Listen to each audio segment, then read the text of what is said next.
Truth is boring. Guys, you're seeing the Mike Israetel stuff that people now are kind of exposing him, and they're saying, oh, well, we don't trust those science-based anymore because they were trying to, let's say, reinvent the wheel just to sell you a program. Jeff Nippert and all those stuff. It's like if they had their time, but now people are kind of gravitating back to the basic simple stuff that were working for years. All right, and this is pretty much why I haven't been making a lot of YouTube videos, because I've said everything I needed to say, all right, about training, the training principles. Do your compound barbell lift, eat your protein, track your calories, eat your steak, eat your yogurt. I'm not trying to invent a problem so I can sell you a solution, and that's the problem with the science-based community, and people lost trust for it. All right, so guys, if you want to go and hire a coach, don't think that this person will give you something that hasn't been heard of or hasn't been done, and that person will get you the results in 3 months, because then you are setting you are failing yourself. Okay, so like they were just trying to create problems and make things so much more complicated than they actually are, so they can sell people a program. And I'm sure they're millionaires and they made their money, but for the person listening, go back to the truth. All right, go back to the foundation, because there's always going to be times where things get a little bit in style, where now it was the science based and the people doing the Keenan flaps and all those stuff, but now you see, after, let's say, one guy gets a bad reputation or exposed or whatever it is, I didn't really look into it, but then people will gravitate back again to the basics. Oh no, well, maybe doing pull-ups is actually, I feel it better and it's more beneficial for me than the Keenan flap, for example, or doing a barbell back squat.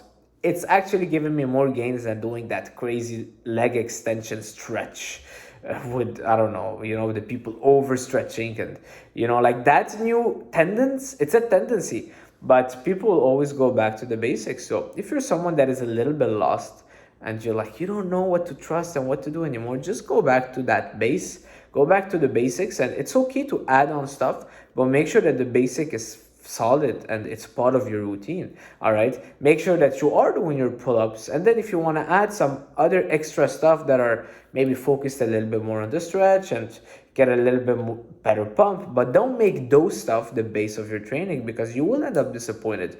All right, don't trust all the new, let's say, hyped up guy at the moment, because it's just for a moment, and then few weeks or few years nobody knows about this guy anymore. All right, the things that have lasted and actually endured the time, all right, are there because they work. Okay, and I'm not like, oh, just stay old school and don't progress. No, but at least keep the things that were working for you, keep them still there in your routine, and then progress from there. All right, so that's the thing with the science-based lifting. And I feel like Jeff Nippert and those kind of influencers, the only way that they were very successful is because they are going into that, trying to reinvent the wheel, because otherwise there's nothing else to say. Like, how many videos can you do about the real stuff that work? All right, how many videos am I gonna do about squatting and pressing and doing your overhead press and barbell rows and pull-ups? But that's pretty much it. I can do one video and explain all the basics of training and then never post again. All right, and it sucks, it's boring, and it's the truth, but people, it's not attractive. Okay, people will more gravitate towards hey, you know what's better than a squat?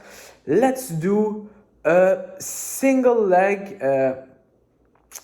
extension with a 5-second stretch, and then I don't know, whatever it is, with that pad that helps you get a bigger stretch.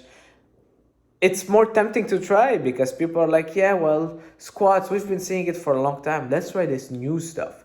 But the new stuff usually don't last. Okay, so that's pretty much it for this video. Training, dieting, all of that. Make sure to keep that foundation, keep the basics. And this is why I never fell into the science-based stuff, and I'm actually happy about it. Okay, so if anything, if you're listening to this video, just think about the things that were working for you in the past, and if they are not anymore, or things are not working well for you, go back to that. Okay, like a friend, I was talking to him and we were doing biceps curls, and it's like biceps curls, it's the basic movement for biceps, you know? And he wanted to try it on the cable with a crazy stretch and all this. And I'm like, okay, that's cool, but are you doing the biceps curl? Let's just do the biceps curl with dumbbell and then we can move on to the other stuff. All right. And he's like, no, I haven't done them for a while. Well, that's why your biceps haven't been growing. I'll see you guys soon. Ciao.